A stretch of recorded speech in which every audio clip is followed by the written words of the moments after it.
வார வாரம் இந்த மலர்பூமி நிகழ்ச்சியினூடாக விவசாயம் சம்பந்தமான ஏராளமான தெளிவான விளக்கங்கள் உங்களுக்காக வந்து கொண்டிருக்கும். அந்த வகையில் இன்று நாங்கள் வவுனியா பிரதேசத்திலிருந்து உங்களை அன்போடு சந்திக்கிறோம். இன்றைய நாளும் விவசாயம் சம்பந்தமான புதிதாக நடைமுறைப்படுத்தப்பட்டிருக்கும் ஏராளமான விடயங்களை தெளிவாக உங்களுக்கு வழங்க தயாராக இருக்கிறோம். வாங்க நிகழ்ச்சி போகலாம்.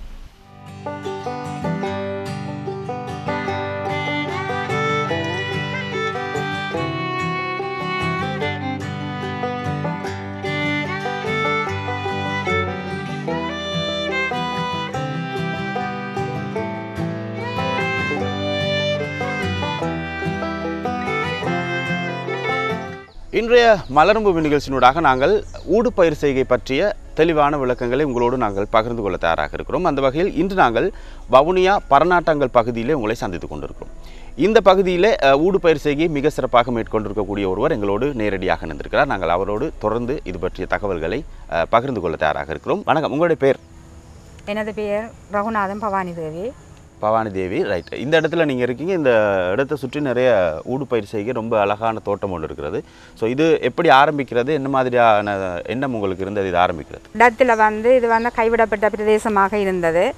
அதன் பின் நாங்கள் இந்த இடத்துக்கு காணியை துப்புரவு செய்து வெட்ட வெளியாக இருந்த இடத்தை தென்னை வைக்கணும் என்ற ஒரு குறிக்கோள் எனக்கு இருந்தது நெடுங்காலமாக. அதை மேற்கொண்டு அது கொஞ்சம் வளர்ந்து முடிய அந்த இடத்துல இடைவெளி நிறைய இருந்த காரணத்தால் மற்றது நீரும் வீணாக போகக்கூடாதுன்ற ஒரு காரணத்துக்காகவும் மற்றது ஊடுபயிர் வேறு அன்னாசியும் வாழை அப்படியான கன்றுகள்லாம் வைக்கக்கூடிய நிலையில் இருந்தது. இணல் தேவையன்றபடியாக நான் அந்த இடைவெளிகளை நிரப்புவதற்கு மற்றது நீரையும் பசலை நான் கோழியே இருந்தது, கோழி எரு மாட்டெரு அதையும் கூட்டெருவாக தயாரித்து தென்னைக்கும் மற்றது அன்னாசி வாழை அவையும் போட்டதில் நான் மற்ற உரத்தை நம்பி இருக்கேன். அது நான் இந்த காணிக்கு போட விரும்பவும் இல்லை. இந்த கூட்டெரு வேலையே இதை செய்து கொண்டு வரேன். தென்னை நான் வச்சு இப்போ இது 10-12 வருஷமாக போகுது. இதில் எனக்கு வாழ்வாதாரம் அதிலேயே தங்கி அதிலேயே போய்கொண்டிருக்குது. இப்போ எனக்கு வேறு இடங்களுக்கு போக வேண்டிய அவசியம் இல்லை. இதுலேயே தேங்காயும் பெருகுது. கொப்பராவை காய போட்டு தேங்காய் எண்ணெய் எடுத்து நாங்கள் வீட்டு பாவனைக்கும் எடுத்து மீதியாக இருக்கிறத நாங்கள் வெளியில் விற்கிறோம். அதில் எங்களுக்கு ஒரு வாழ்வாதாரம் பெருகுது. அதை விட இது இந்த கோழி ஒரு அளவில் நாங்கள் செய்து கொண்டு வரைக்குள்ள சேவல் எல்லாத்தையும் சேர்த்து தான் நம்ம வாங்குறது. சேவலை விற்கல அது ஒரு இதுக்கு எங்களுக்கு பெரிய ஒரு ஆதாரமாக இருக்குது. ஒரு பயிர் செய்கை மேற்கொள்ளும் பொழுது நாங்கள் சாதாரணமாக தங்களுடைய வீட்டு பிரதேசத்திலே எங்களுக்கு முடிந்த அளவு நாங்கள் அந்த பயிர் செய்கை மேற்கொண்டாலும் அதற்கு ஏதாவது ஒரு வகையில் எங்களுக்கு உதவிகள் கிடைக்க வேண்டியிருக்கிறது. உங்களுக்கு எந்த மாதிரியான உதவிகள் கிடைத்தது? இந்த ஊடு பயிர் செய்கை ஆகட்டும் மற்ற பயிர்களாகட்டும் அதுக்கு எந்த மாதிரியான உதவிகள் உங்களுக்கு கிடைத்தது, அதை பற்றி சொல்லுங்கள். நான் இதை எங்களோட பரநாட்டால பிரதேசத்துக்குரிய இது கோயில் ஏபிசி அதனூடாக தென்னைக்குரிய தென்னை அபிவிருத்தி உத்தியோகத்தரையும் அதை விட மற்ற அன்னாசி வாழை அதுக்கு எங்களோட ஏஐயையும் சந்தித்து இதை எப்படி வைக்க வேணும், எப்படி நாங்கள் அதை பராமரிக்க வேணும் மற்ற அவைகளையும் நான் அடிக்கடி இங்கே கூப்பிட்டு சந்தித்து அந்த நோய் தாக்கங்களை பற்றியும் தென்னைக்கு வர அந்த தேங்காயில் வர்ற அந்த ஒரு சொறி மாதிரி வரும் அது மற்றது குறும்ப கொட்டுறது அதுகளை பற்றியும் அவைகளோட கலந்தாலோசித்து அதுக்கு என்ன செய்ய வேணுமென்றதை கேட்டு அந்த வழிமுறையை நாடி தான் இந்த இதுகளை நான் இவ்வளவு தூரத்தில் செய்து கொண்டு வருகிறேன். ஊடுபயிர் செய்கையாக இருக்கும் அல்லது சாதாரண ஒரு பயிர் செய்கையாக இருக்கட்டும் இதுக்கு உங்களுக்கு ஏராளமான உதவிகள் கிடைத்திருக்கிறது. அதன் மூலமாக நீங்கள் இந்த பயிர் செய்கை தொடர்ந்து எடுத்துகிட்டு போகிறீங்க. சாதாரண ஒரு பயிர் செய்கை செய்வதை விட நீங்கள் ஊடுபயிர் செய்யும் போது அதை விட வருமானம் அதிகமாக வரும். இந்த ஊடுபயிர் செய்கையின் மூலமாக நீங்கள் என்ன மாதிரியான வருமானத்தை பெற்றுக்கொள்வீர்கள் அப்படின்றத பற்றி நம்ம தெரிஞ்சுக்கொள்ளலாம். இந்த ஊடுபயிர் செய்கிறதுக்கு அப்படி ஒரு இது இருக்கே இல்லை.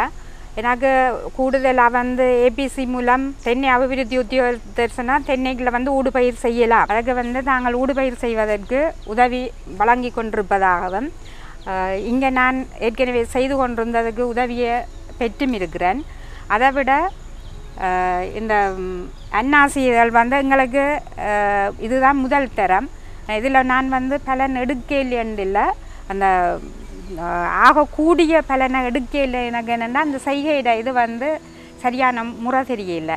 அதுக்கு பிறகு எங்களுக்கு இந்த காலகட்டத்தில் வந்து கொரோனா டைம்னு சொல்லி பசலை மருந்து என்ன எடுக்க வேணுமன்றது எங்களுக்கு கிடைக்க இல்லை. ஆனால் இதை நான் கூட்டெரு தண்ணியை போட்டு தான் இதை விளவன் செய்து எடுத்துருக்கிறேன். இப்பொழுது உங்களுடைய தோட்டத்தில் வந்து நீங்கள் தென்னை வந்து பிரதான பயிராக வச்சுருக்கீங்க, அதே நேரத்தில் வாழை வச்சுருக்கிறீங்க, அன்னாசி வச்சுருக்கிறீங்க, அதே போல் மல்லிகைப்பூ அப்படின்னு சொல்லியிருந்தீங்க. ஸோ இதை வந்து நீங்கள் சாதாரணமாக வந்து நீங்கள் அதிலிருந்து வரக்கூடிய பொருட்களாக இருக்கட்டும் அன்னாசியாக இருக்கட்டும் அதை வந்து நீங்கள் எப்படி வெளியே சந்தைக்கு கொடுக்குறீங்களா, அது எந்த மாதிரியான முறையில் அதை விற்பனை செய்கிறீங்க, அதை பற்றி சொல்லலாம். எனக்கு அன்னாசி வந்து வாய்ப்பு குறைவாக தான் இருந்தது. என்னன்னு சொல்லி சொன்னால் காய் சின்னன்னு சொல்லி மற்றது எங்களுக்கு வந்து சரியான இதில் அந்த இது கிடைச்ச நேரம் வந்து கொரோனா டைம் அண்டபடியாக வெளியில் கொண்டு போய் விற்கலாத நிலை. நான் ஆஃபீஸுகளில் கொண்டு போய் தான் கூடுதலாக எனக்கு விலை குறைச்சி நான் கொடுக்கல, சரியான விலைக்கு கொடுக்கக்கூடிய மாதிரி இருந்தது. மற்றது வாழையும் அதே இதுதான். வாழை வந்து எனக்கு இந்த வாழையில் வந்து சரியான லாபம். இப்போ அன்னாசியை விட வாழை தான் எங்களுக்கு அவ்வளோத்தில் தந்தது. என்னன்னு சொல்லிச்சுன்னா இந்த வாழைக்கு நோய் தாக்கம் இல்லை. மற்றது நான் கொஞ்சம் இப்போ ஏஐ அவையிட்ட கேட்டு அறிஞ்சதை விட நானும் கொஞ்சம் வித்தியாசமாக செய்து பார்த்தேன். காடை வளர்த்துனா அந்த காடை எச்சத்தை வந்து வெட்டி தாக்காமலுக்கு சும்மா பரவலாகவே அந்த பீலியில் போட்டுட்டு இறைச்ச முறையில் வந்து எனக்கு அதோட விளைச்சல் வந்து கூடுதலாக கிடைச்சது.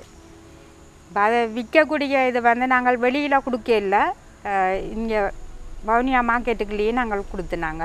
மற்ற ஆஃபீஸுகளுக்கும் வந்து அதை விலை கூடிய விலைக்கு நாங்கள் கொடுக்கக்கூடிய மாதிரி இருந்தது. மல்லிகை வந்து காட்டு மல்லிகைன்னு இருக்குது. இது வந்து எங்களோட வந்து அந்த வாச மல்லிகை அது கொஞ்சம் தண்டு நீட்டு குறைவு, காட்டு மல்லிகை நீளம் கூட. அதால் வந்து எங்களுக்கு இது வந்து வெளியில் கொடுக்குறேன்னு சொல்லிச்சுன்னா 7000 ரூபா அப்படி கொழும்பில் அந்த சென்ட் இதுகள் தயாரிக்கிற இடத்துல எங்களுக்கு அது எங்களுக்கு அவ்வளோத்தில் எங்களுக்கு பிடிபடையில் ஆக்களை தெரியாது. எங்களுக்கு அது கொடுக்குறதுக்கு இனி கேட்டுக்கொண்டிருக்கிறேன். அப்படியான உதவிகள் கிடைச்சதுன்னு சொல்லிச்சுன்னா அது கொடுக்கக்கூடிய மாதிரி இருக்கும். இது ஜாழ்ப்பாணம் கொடுக்குறபடியாக எங்களுக்கு 3000 ரூபாய்க்கு தான் கொடுக்குறோம். இந்த மல்லிகை நீங்கள் எந்த மாதிரியான வளர்க்குறீங்க, அதனுடைய எத்தனை காலத்தில் நீங்கள் அதுக்குரிய பலனை பெற்றுக்கொள்ளலாம், அது பற்றிய கொஞ்சம் தகவலை தெளிவாக சொல்லலாம். மல்லிகை வந்து 2 அடி ஆழமும் 2 அடி அகலமும் அது கூட்டெருவை போட்டு அந்த கண்டை வச்சு நான் 6 அடிக்கு ஒரு கண்டு தான் வைக்கலாம். அப்படி வச்சு 2 வருஷமாக ஆகுது. எனக்கு பெரிய அளவில் இன்னும் வர இல்லை. இப்போ வாரதை வந்து நான் ஜாழ்ப்பாணம் மற்றது வவுனியாக்குள்ள வந்து அதை வந்து வியாபாரம் செய்து கொண்டிருக்கிறார். கிலோ வந்து 3000 ரூபாய்க்கு எடுக்கிறாங்க. இதை வந்து இந்த வாசமல்லி என்றபடியாக விலை கூட. அதை வந்து அந்த குளோன் செய்கிறாக்களுக்கு கொடுக்குறதுக்கு ட்ரை பண்ணுறேன். எனக்கு இன்னும் பிடிபடையில் யாருக்கு அதை கொடுக்கலாம் என்றலாம்ன்றது இன்னும் சரியான இது தெரியல. அதை கேட்டறிஞ்சு அப்படி கொடுக்கலாமன்ற ஒரு இதில் இருக்கிறேன். இன்றைய நிகழ்ச்சியில் வந்து நாங்கள் இந்த ஊடுபயிர் சம்பந்தமாக தெளிவான விளக்கங்களை தந்து கொண்டிருக்கிறோம். குறிப்பாக ஒரு பிரதான பயிரின் பலனை நாங்கள் பெற்றுக்கொள்வதற்கு ஒரு குறிப்பிட்ட காலம் எடுக்கலாம், அல்லது 3 மாதம் அல்லது 6 மாதம், 1 வருடம் கூட எடுக்கலாம். அந்த 1 வருட இடைவெளியில் அதற்கு இடையிலே நாங்கள் ஊடுபயிர்களை பயிர் செய்யும் பொழுது அந்த 1 வருடம் முழுவதும் அதற்கான பலனை நாங்கள் பெற்றுக்கொள்வதற்கான வாய்ப்பு இருக்கிறது. அப்படி பயிரிடப்பட்ட இந்த ஊடுபயிர்கள் தான் அன்னாசி, வாழை, அதே போல் மல்லிகை போன்ற ஏராளமான பயிர்கள் இருக்கிறது. இந்த ஊடுபயிர்களாக பயிர் செய்யக்கூடிய பயிர்கள், அந்த பயிர்களிலிருந்து நாங்கள் ஏராளமான பலன்களை பெற்றுக்கொள்ளலாம். அந்த வகையில் இன்று எங்களோடு இருந்து கொண்டிருந்தாங்க வவுனியா பரநாட்டாங்கல் பகுதியில் இந்த ஊடுபயிரை மிக சிறப்பாக நடத்தி கொண்டிருக்கக்கூடிய ரகுநாதன் பவானி தேவ் அவர்களுக்கு நாங்கள் இந்த இடத்தில் நன்றிகளை தெரிவித்துக் கொள்கிறோம். நன்றி அம்மா, எங்களோடு இணைந்து கொண்டோம். ஊடுபயிர் பற்றி நாங்கள் தெளிவாக பார்த்து கொண்டிருக்கிறோம். ஊடுபயிரை பொறுத்தவரையில் ஒரு பிரதான பயிர் குறிப்பிட்ட ஒரு காலத்திற்கு பிறகுதான் அதனுடைய பலனை எங்களுக்கு வந்து பெற்றுக்கொள்ளக்கூடியதாக இருக்கும். தென்னையாக இருந்தால் சாதாரணமாக 3-4 வருடங்களுக்கு ஒரு முறை தான் அதிலிருந்து பலனை பெற்றுக்கொள்ளக்கூடியதாக இருக்கும். அந்த 3-4 வருடங்களிலே இந்த மாதிரியான ஊடுபயிர்களை பயிர் செய்யும் பொழுது இடையிடையே எங்களுக்கு ஏராளமான பலன்களை பெற்றுக்கொள்ளக்கூடியதாக இருக்கிறது. வாழை, அன்னாசி, அதே போல் இன்னும் ஏராளமான பயிர்கள் இங்கே ஊடுபயிர்களாக பயிரிடப்பட்டு கொண்டிருக்கின்றன. எனவே இங்கே வந்து சிறப்பாக மல்லிகையும் சேர்த்து இங்கே பயிரிடப்பட்டு கொண்டிருக்கிறது. இது பற்றிய என்னென்ன மாதிரியான ஊடுபயிர்கள் ஒரு பயிருக்கு இடையிலே வந்து பயிரிடலாம், அதே போல் அதை எப்படி பாதுகாத்துக் கொள்ளும் முறைகள் போன்ற பல்வேறு தெளிவான தகவல்களை இன்று நிகழ்ச்சியில் தொடர்ந்தும் நாங்கள் பார்க்க தயாராக இருக்கிறோம். விவசாயத்தை பொறுத்தவரையிலே விவசாயத்தில் நாம் பயிரிடக்கூடிய எந்த ஒரு பயிருமே ஒரு பயிரிட்ட உடனே எந்த பலனையும் தருவதில்லை. ஒரு குறிப்பிட்ட காலத்துக்கு பிறகுதான் அதிலிருந்து நாங்கள் பலன்களை பெற்றுக்கொள்ளக்கூடியதாக இருக்கிறது. இந்த தென்னையை பொறுத்தவரையிலே அது பயிரிட்டு குறிப்பாக ஒரு 5 வருடங்களுக்கு பிறகுதான் அதனுடைய பலனை வந்து நாங்கள் முதலாக அனுபவிக்க கூடியதாக இருக்கும். ஆனால் இந்த 5 5 வருட காலப்பகுதியிலே இடையிலே அந்த காலப்பகுதிக்கு இடையிலே அந்த நிலத்தை பயன்படுத்தி நாங்கள் பயிரிடக்கூடிய பயிர்களுக்கு தான் இந்த ஊடு பயிர்கள் என்று சொல்லுகிறோம். குறிப்பாக இந்த ஊடு பயிர்களை பொறுத்தவரையில் ஏராளமான பயிர் வகைகள் ஊடு பயிர்களாக தென்னைக்கு இடையிலே வளர்க்கப்படுகிறது. இதில் நாங்கள் குறிப்பாக பார்க்கக்கூடிய ஒரு பயிராக வாழை இருக்கிறது, அதே போல் மாதுளை இருக்கிறது, அன்னாசி, மல்லிகை, மஞ்சள், இஞ்சி போன்ற ஏராளமான பயிர்கள் ஊடு பயிர்களாக இந்த தென்னை பயிர் செய்கைக்கு இடையிலே வளர்க்கப்படுகிறது. இந்த 5 வருட காலத்தில் நாங்கள் எந்தவித பலனையும் பெற முடியாமல் இருக்கும் காலகட்டத்தில் இந்த நிலப்பரப்பை பயன்படுத்தி இந்த ஊடு பயிர்கள் மூலமாக ஒரு குறிப்பிட்ட காலத்திலே நாங்கள் அதிலிருந்து வருமானத்தை பெற்றுக்கொள்ளக்கூடியதாக இருக்கிறது. வாழையை பொறுத்தவரையில் 2 வருடங்களிலே நாங்கள் அதனுடைய பலனை பெற்றுக்கொள்ளக்கூடியதாக இருக்கும். அதே போல் மஞ்சள் பயிரிடக்கூடியவர்கள் 6 மாதத்துக்கு ஒரு முறை அதனுடைய பலனை அனுபவிக்கக்கூடியதாக இருக்கும். அதே போல் இது போன்ற அன்னாசி பயிரிடக்கூடியவர்கள் ஒரு 3-4 மாத காலத்திலே அதனுடைய பலனை பெற்றுக்கொள்ளக்கூடியதாக இருக்கும். அதே போல தான் நாங்கள் இன்னும் ஏராளமான பயிர்கள், மல்லிகை கூட ஒரு சிலர்கள் இந்த தென்னை மரத்துக்கு இடையிலே வளர்த்து கொண்டிருக்கிறார்கள் ஊடு பயிர்களாக. எனவே இந்த ஊடு பயிர்களை நாங்கள் வளர்க்கும் பொழுது அந்த குறிப்பிட்ட நாங்கள் தென்னை பயிரை பொறுத்தவரையில் 50-60 வருட காலம் இதனுடைய பலன் எங்களுக்கு கிடைக்கும். ஆனால் முதல் பருவம் எப்படியும் 5 வருடங்களுக்கு ஒரு முறை தான் கிடைக்க இருக்கிறது. எனவே அந்த காலப்பகுதியில் நாங்கள் இந்த மாதிரியான பயிர்களை வளர்க்கும் பொழுது, குறிப்பாக இந்த அன்னாசி போன்ற பயிர்களை வளர்க்கும் பொழுது அதிலிருந்து நாங்கள் இடையிடையே குறிப்பிட்ட ஒரு பருவ காலத்தில் ஏராளமான நன்மைகளை பெற்றுக்கொள்ளக்கூடியதாக இருக்கும். இந்த ஊடு பயிர் செய்கையை பயிர் செய்யும் பொழுது நாங்கள் தெளிவான ஒரு விஷயத்தை நாங்கள் கவனத்தில் கொள்ள வேண்டியிருக்கிறது. என்ன அப்படின்னு பார்த்தால், குறிப்பாக இதில் என்னென்ன பயிர்களை எந்தெந்த பருவ காலத்தில் பயிரிட வேண்டும் என்பது ஒரு விளக்கமாக இருக்கிறது. குறிப்பாக இந்த அன்னாசி தென்னை மரத்தில் எந்த காலப்பகுதியிலே பயிரிட வேண்டும், அதே போல் வாழை எந்த காலத்தில் பயிரிட வேண்டும் என்பதை நாங்கள் தெளிவாக புரிந்து கொண்டோம் அப்படின்னு சொன்னால் குறிப்பிட்ட இந்த காலப்பகுதியிலே ஏராளமான நன்மைகளை இந்த ஊடு பயிர் மூலமாக நாங்கள் பெற்றுக்கொள்ளக்கூடியதற்கான வாய்ப்பு அதிகமாக இருக்கிறது. அதே போல் இங்கே கால்நடை வளர்க்கக்கூடியவர்கள் குறிப்பாக இந்த தென்னை பயிர் செய்கைக்கு இடையிலே புட்களை கூட ஒரு ஊடு பயிராக இங்கே வளர்த்து கொண்டிருக்கிறார்கள். கால்நடைகளுக்கு அது தீவனமாக மாறுகிறது. எனவே அதை கூட ஒரு குறிப்பிட்ட பருவ காலத்தில் இவர்கள் ஊடு பயிர் செய்கையாக இங்கே பயிரிட்டு கொண்டிருக்கிறார்கள். எனவே எந்த பயிர் செய்கையை பயிரிட வேண்டும் ஊடு பயிராக, அதே நேரத்தில் எந்த பயிரை ஊடு பயிராக பயன்படுத்தக்கூடாது என்பவற்றை மிக தெளிவாக நாங்கள் புரிந்து கொண்டோமானால் ஒரு குறிப்பிட்ட பருவ காலத்திலே ஏராளமான நன்மைகளை இந்த ஊடு பயிர்கள் மூலமாக பெற்றுக்கொள்வதற்கு மிக சிறந்ததாக அமைகிறது. நாங்கள் பார்க்க போகிற விஷயம் என்னென்னு சொன்னால், தென்னையுடனான ஊடு பயிற்சிகை சம்பந்தமான தொழில்நுட்ப விஷயங்களை நான் உங்களோட பகிர்ந்து கொள்ளலாம் என்று நினைக்கின்றேன். ஒரு தென்னை ஒரு பல் ஆண்டு தாவர பயிர். அதால் நாங்கள் தென்னையை ஒரு தென்னையை நாங்கள் பயிற்சிகை செய்யும் போது அதுக்கான ஆரம்ப முதலீடு எங்களுக்கு அதிகமாகத்தான் தேவைப்படும். அப்போ நாங்கள் தென்னை பெரிய அளவிலான பரப்பில் தான் நடும்போது எங்களுக்கு 5 வருஷத்துக்கு பிறகு தான் அந்த பலன் கிடைக்கக்கூடியவாறு இருக்கும். அப்போ அந்த 5 வருஷத்துக்குள்ளே நாங்கள் அந்த நிலத்தின் பயன்பாட்டு வினைத்திறனை அதிகரிக்கிறதுக்காக நாங்கள் தென்னையுடனான ஊடு பயிர் செய்கையை நாங்கள் மேற்கொள்ளக்கூடியவாறு இருக்கும். அப்போ நாங்கள் ஊடு பயிர் ஒன்றை மேற்கொள்ளும் போது தென்னையுடனான அந்த நிழல் தன்மை, மண்ணின் தன்மை, அங்கே காணப்படும் ஈரழிப்பு, நீர்வளத்தன்மையை பொறுத்து தான் நாங்கள் தென்னையுடனான ஊடு பயிர் எதை நாங்கள் சிறந்த முறையில் மேற்கொள்ள முடியும் என்பதை நாங்கள் முடிவு செய்ய முடியும். அப்போ நாங்கள் தென்னையுடனான ஊடு பயிரால் என்ன நன்மை எங்களுக்கு, தென்னை 5 வருஷத்துக்கு நாங்கள் நட்டதிலிருந்து பயிற்சிகை செய்ய தொடங்கினதிலிருந்து எங்களுக்கு 5 வருஷத்துக்கு பிறந்து தான் நாங்கள் தென்னையிலிருந்து ஒரு பலனை நாங்கள் பெற்றுக்கொள்ள முடியும். அதனால் நாங்கள் என்ன செய்யணும், நிலத்தின் பயன்பாட்டு வினைத்திறனை அதிகரிக்கிறதுக்கும் அதன் நீர்ப்பாசனத்தை முகாமைத்துவம் செய்கிறதுக்காக நாங்கள் ஊடு பயிர் செய்கையை மேற்கொள்வது சிறந்ததுன்னு நாங்கள் எங்களோட விவசாயிகளுக்கு நாங்கள் தொழில்நுட்ப அறிவுகளை வழங்கி கொண்டு வருகின்றோம். அதன் மூலம் 5 வருடத்துக்கு உட்பட்ட தென்னையுடன் நாங்கள் என்னென்ன பயிர்களை ஊடு பயிராக மேற்கொள்ள முடியும் எனில், வாழை, கிழங்கு பயிர்கள், மாதுளை, மா போன்ற பயிர்களை பிரதானமாக நாங்கள் ஊடு பயிர்களாக செய்யக்கூடியதாக இருக்கும். வவுனியா பிரதேசத்தை பொறுத்தவரை தென்னை பயிற்சிகையாளர்கள் வாழையை தென்னையுடன் ஊடுபயிராக செய்வதை அதிகம் விரும்புகின்றனர். இதற்கான காரணமானது, வறட்சி நேரங்களில் தென்னையுடன் வாழை இருக்கும்போது தென்னைக்கான நீரினை வாழை அடியினில் இருந்து உறிஞ்சு எடுத்து அந்த தென்னை நல்ல ஆரோக்கியமானதும் வினைத்திறன் தென்னையாகவும் ஊடுபயிர் செய்யப்படுகின்ற நிலங்களில் இருந்து அந்த தென்னையின் வளர்ச்சி எங்களுக்கு ஏனைய தென்னை ஒரு ஊடுபயிர் இல்லாத நிலத்தையும் விட ஊடுபயிரோடு செய்யப்படும் தென்னையின் வளர்ச்சி வீதமோ மற்றது காய் விளைச்சல் வீதமோ எப்பயும் நாங்கள் அதிகமாகத்தான் இருக்கும். ஊடுபயிராக சில பயிர்கள் நன்மையும் இருக்குது, அது மாதிரி சில தீமைகளும் இருக்குது. தீமை எங்களுக்கு பெரிய அளவிலான தீமைகள் என்று சொல்கிறதுக்கு ஒன்றும் இல்லை.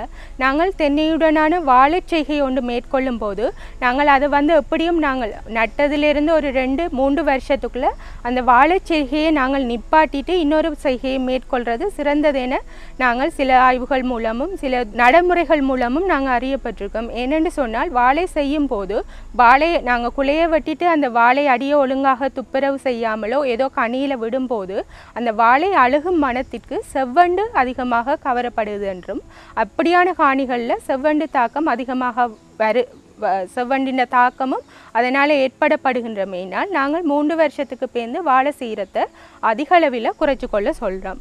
மற்ற நோய் தாக்கங்கள் என்று நீள்மூஞ்சி அந்த அளவில் நோய் தாக்கம் பெரிய அளவில் தென்னையை பாதிக்க போகிறது இல்லை. ஆனால் இந்த வண்டு பிரச்சனை செவ்வண்டுன்ற பிரச்சனை ஒரு பிரதான பிரச்சனையாக இருக்கிறதால நாங்கள் பயிரிட்டு ஒரு 3 வருடத்துக்கு அந்த வாழை செய்கையை மேற்கொள்வது என்ன தென்னை வீரியமாக வளரும், நீர் வினைத்திறன் அதிகரிக்கும். அதனால் 3 வருஷ காலத்துக்கு நாங்கள் அந்த வாழை பயிற்சியை மேற்கொண்டுட்டு 3 வருஷத்துல இருந்து நாங்கள் அந்த வாழை பயிற்சியை நாங்கள் முற்றாக அழிக்கிறது நல்லம் காணியிலிருந்து செவ்வண்டு பிரச்சனையை குறைக்கிறதுக்காக. தென்னை நட்டதிலிருந்து 5 வருஷத்துக்குள்ளே கூட சூரிய ஒளியை விரும்புகிற தாவரங்கள் என்றால் ஒளிக்கு துளங்கள் கடோ ஒளியிலிருந்து சூரிய ஒளியை அதிகம் பெற்று பயணத்தரக்கூடிய தாவரங்களை நாங்கள் செய்யக்கூடியவாறு இருக்கும். ஆனால் 5 வருஷத்துக்குள்ளே நாங்கள் அது உதாரணமாக சொல்லலாம். 5 வருஷத்துக்குள்ளே செய்யும் வாழை, மாதுளை, பப்பாசி, அப்படியான மாமரங்கள், கொய்யா போன்றவைகளை நாங்கள் அதிகமாக விரும்பி நடலாம். ஏனென்றா அவையில் அந்த 5 வருஷத்துக்குள்ள அவையில் பல்லாண்டு தாவரம் 2-3 வருஷ காலம் எங்களுக்கு விளைச்சலை தரக்கூடிய மாதிரி இருக்கும். அவையில் அந்த சூரிய ஒளியை பெற்று நல்லா நாங்கள் அதுகளை விளைச்சலை பெற்றுக்கொள்ளக்கூடிய மாதிரி இருக்கும்.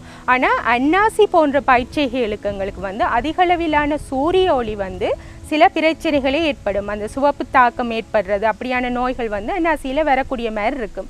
அதனால் நாங்கள் 5 வருஷத்துக்கு முதல் ஒரு அளவான தென்னை வளர்ந்து ஒரு அளவில் எங்களுக்கு அது ஒரு நிழல் கிளைமேட் இருக்கிற காலத்தில் நாங்கள் அன்னாசியை மேற்கொள்வது எங்களுக்கு அது சிறந்த ஒரு முறையாக இருக்கும்.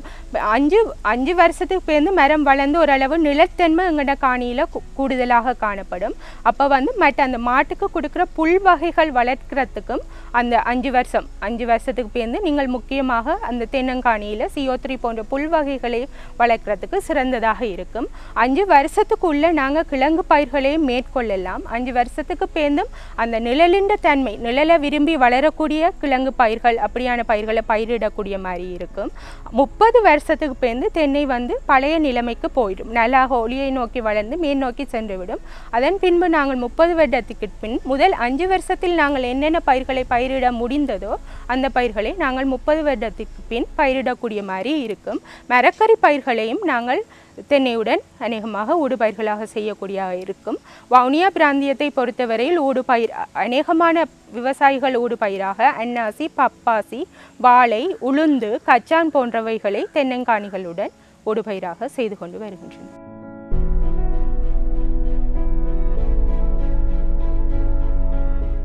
எனது சொந்த இடம் யாழ்ப்பாணம் பசாவிளான். நான் அங்கே என்னோட பேர் கந்தசாமி, அம்பலம் கந்தசாமி. அங்கே யாழ்ப்பாணத்தில் எல்லாம் விவசாயங்கள் செய்த நாங்கள் வேலையும் செய்து கொண்டு பெரியாவத்தி சபையில் வேலை செய்த நான் வேலை செய்து 40 வருஷ காலம் வேலை செய்து பிறகு இங்கே வவுனியாவில் தான் பென்ஷன் ஆகினது.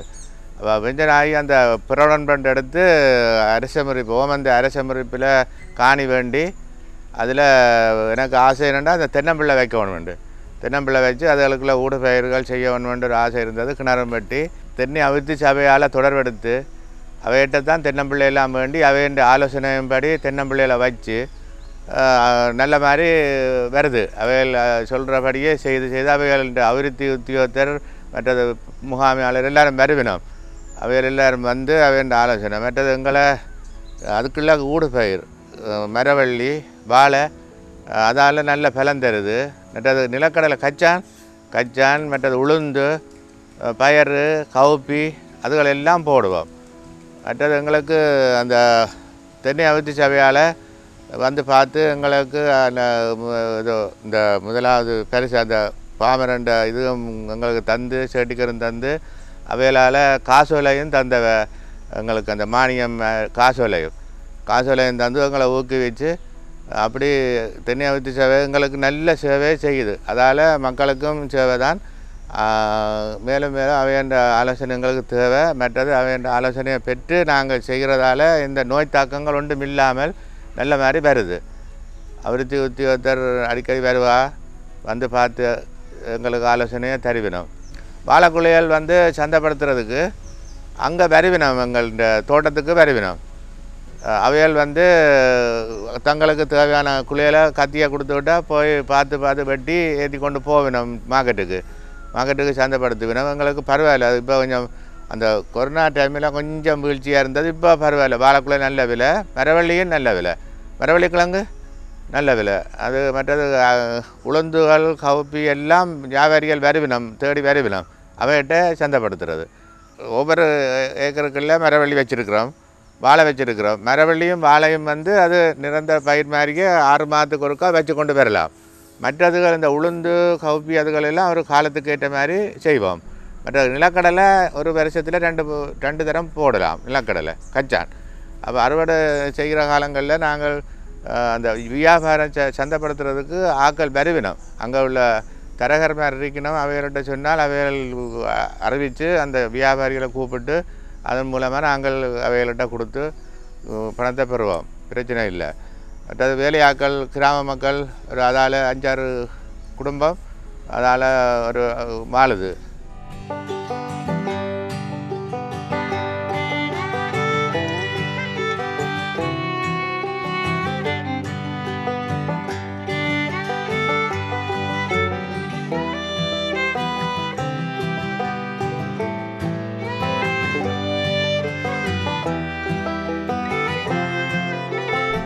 இன்றைய மலர்பூமி நிகழ்ச்சியினூடாக நாங்கள் தென்னை பயிர் செய்கைக்கு இடையிலே மேற்கொள்ளப்படும் ஊடு பயிர் செய்கை பற்றி மிக தெளிவான விளக்கங்களை உங்களுக்காக வழங்கியிருந்தோம். ஒரு தென்னை பயிர் செய்கைக்கு இடையிலே என்னென்ன ஊடு பயிர் செய்கையை நாங்கள் பயிர் செய்யலாம், என்னென்ன பருவ காலத்தில் எந்த மாதிரியான ஊடு பயிர் செய்கைகளை பயிரிடலாம், அதன் மூலம் கிடைக்கக்கூடிய வருமானங்கள், அதனோடு சேர்ந்து வரக்கூடிய நன்மைகள் தீமைகள் பற்றி பல தெளிவான விளக்கங்களை உங்களுக்காக வழங்கியிருந்தோம். இந்த நிகழ்ச்சி பார்த்திருக்கக்கூடிய எல்லோருக்கும் இந்த நிகழ்ச்சியானது மிக சிறந்த பலனாக அமைந்திருக்கும். அடுத்த வாரமும் இன்னும் பல விவசாயம் சம்பந்தமான சிறப்பான விடயங்களோடு உங்களை சந்திக்கிறோம். அதுவரைக்கும் நன்றி, வணக்கம்.